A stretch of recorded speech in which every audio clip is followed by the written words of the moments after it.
Hello students, now I'm going to discuss the questions from the subject mechanics which were asked in the preliminary exam conducted during the year 2018. Question number 1. When a body is in equilibrium under the action of three forces, then each force is proportional to the dash dash dash angle between the other two forces. Now the four options are given. Now, it is well known Lame's theorem, which states that if three forces acting at a point are in equilibrium, each force is proportional to the sine of the angle between the remaining two forces. And that is why the correct option is option number 2, sine. Question number 2. If u and v are initial and final velocities of a body having an indirect impact on a fixed plane, and alpha and theta are angles with line of impact made by initial and final velocities, and if E is coefficient of restitution, then Newton's law of collision, which holds good for this impact, is. Now, impact. Impact is nothing but the act of collision between the two bodies. Direct impact and indirect impact. If the two bodies are moving along the line of impact, then it is called as direct impact. Whereas if the two bodies are not moving along the line of impact before impact, then it is called as indirect impact. For an example, here they have given that it is the impact between a fixed plane and a moving body. So let it be the fixed plane, and a body is moving. I'm showing the moving body by means of this sphere. Let it be moving along this direction and has an impact. So when it has an impact, it will have some contact with the fixed plane. If common tangent is drawn to these two bodies which are in contact with one another, the common tangent will be a line parallel to this fixed plane, that is vertical. And if a common normal is drawn, the common normal will be a horizontal line like this. And this common normal is called as line of impact. So it is the line of impact. It is the line of impact. Now, let us consider that the same body is there, but it is at this position initially, and it moves in this direction and has an impact at the same position.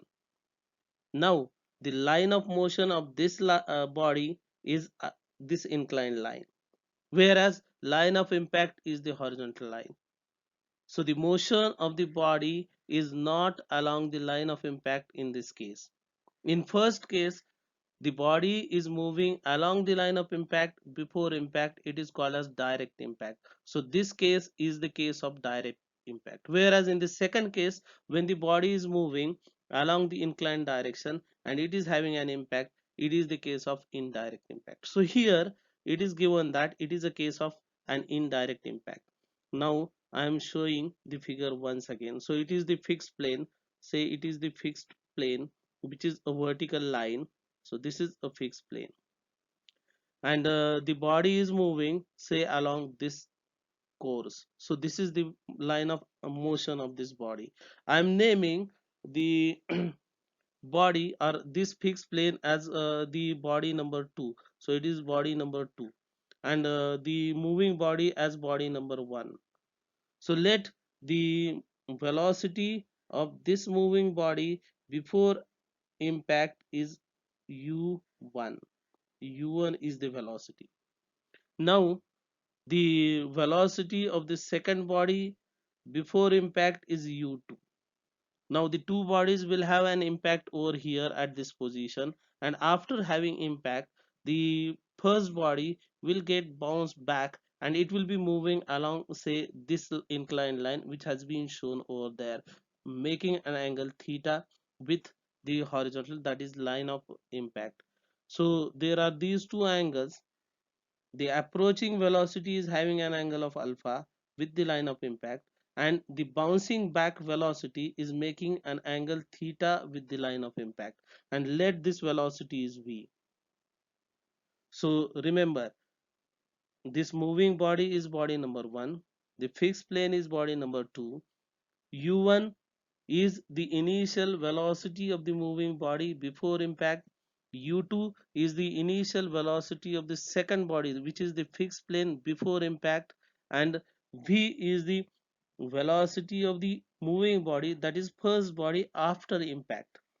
The coefficient of restitution is given as E is equal to V2 minus V1 divided by U1 minus U2.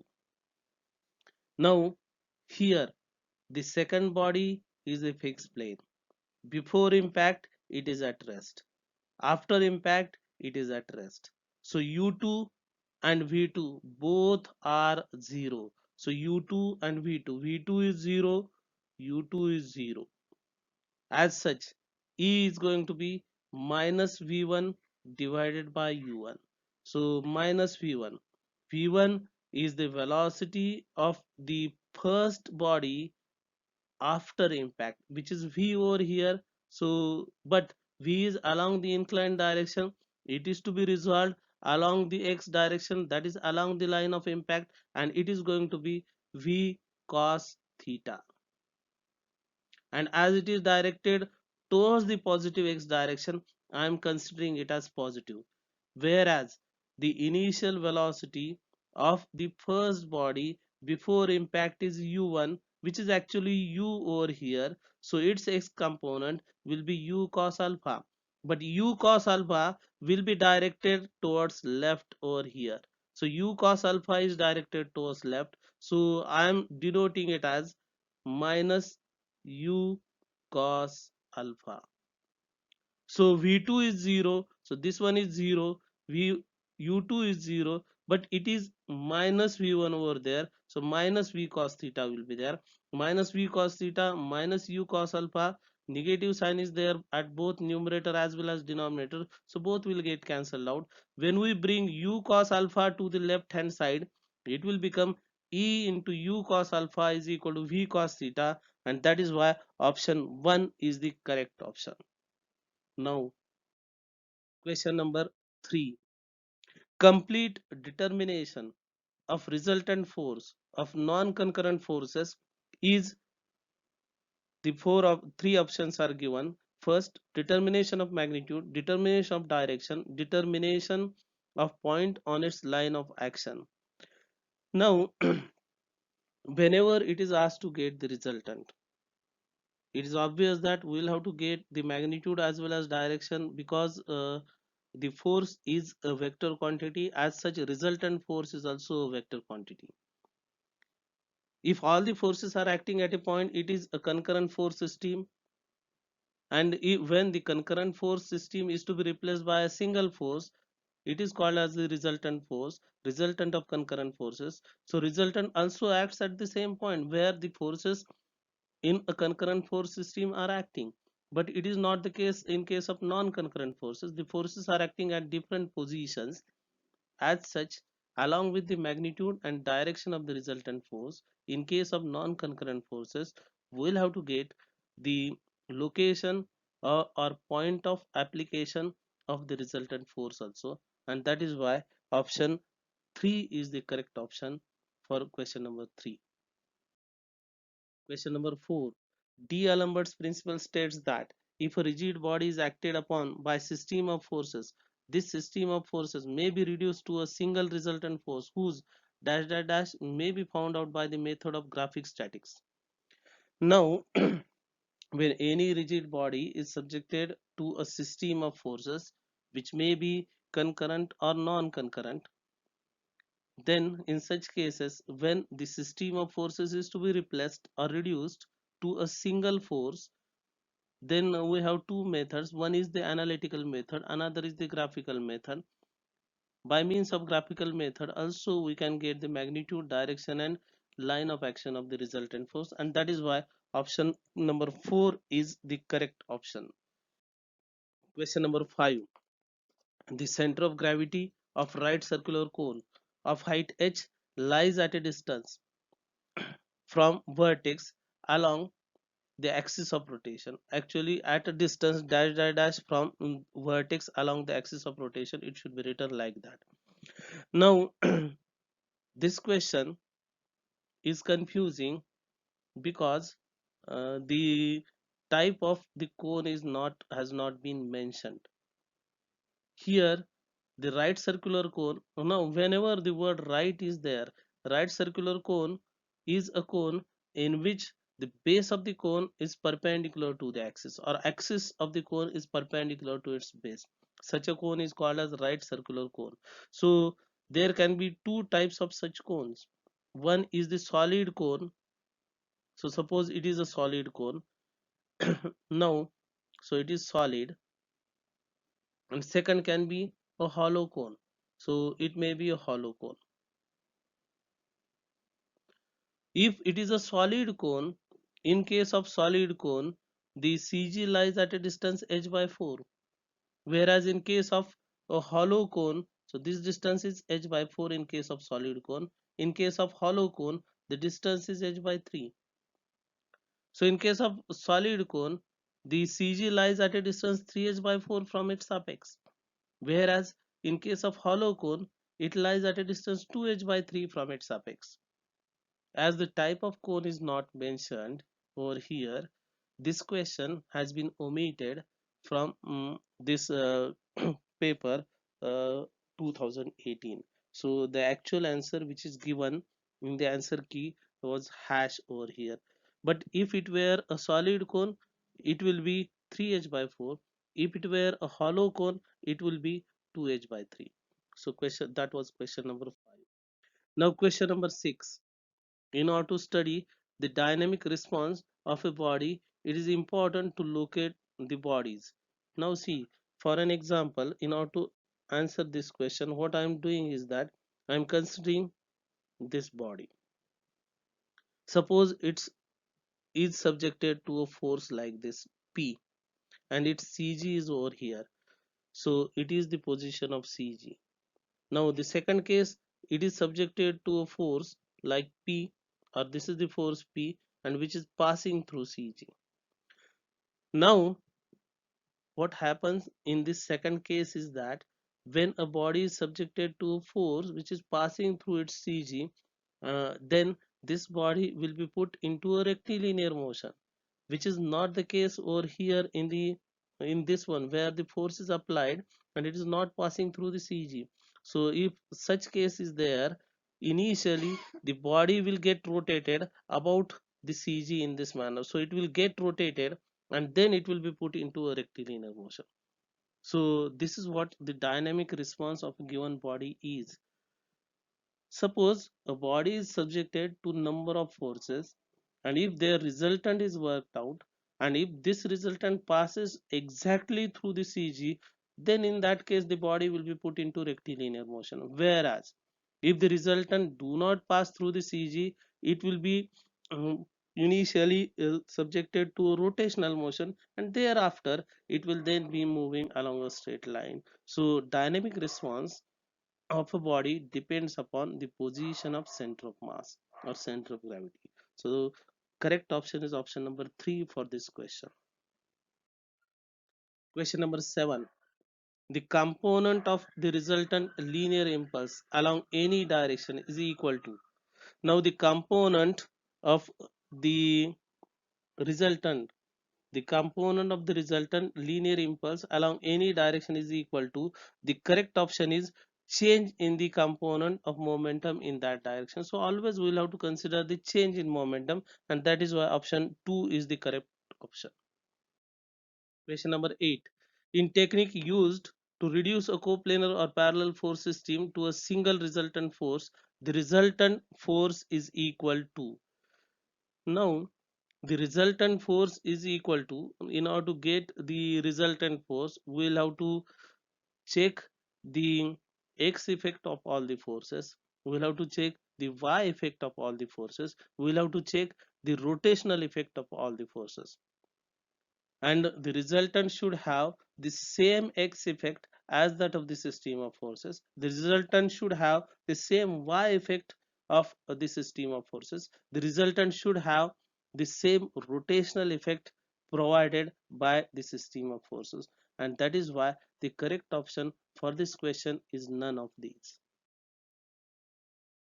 Question number 9. A projectile is projected from a point on ground with velocity of projection u and angle of projection alpha. How much maximum height can the projectile reach?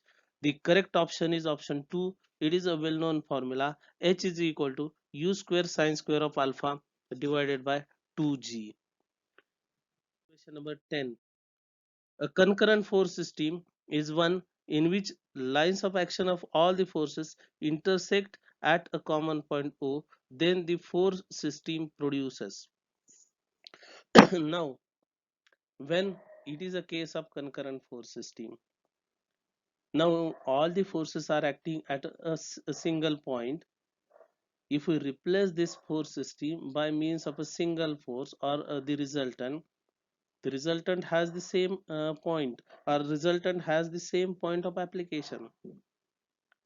Now, as such, the resultant do not produce any moment about the point, because in order to produce a moment we need two forces over there, and you can see that any point it can never be put into rotation.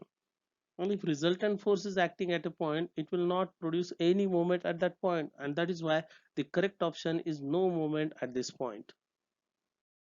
Question number 11. Parallelogram law of forces states that if two forces acting simultaneously at a point B represented in magnitude and direction by two adjacent sides of parallelogram, the resultant may be represented in magnitude and direction by. The correct option is option 3, diagonal of the parallelogram which passes through their points of intersection. So option 3 is the correct option. Question number 12. In friction, frictional force F is termed as dash dash when sliding occurs at the contacting surfaces. Now, when the sliding takes place at the contacting surfaces, then the frictional force is called as kinetic frictional force. Because while dealing with dynamics, the dynamics is to be studied in two parts, kinematics and kinetics.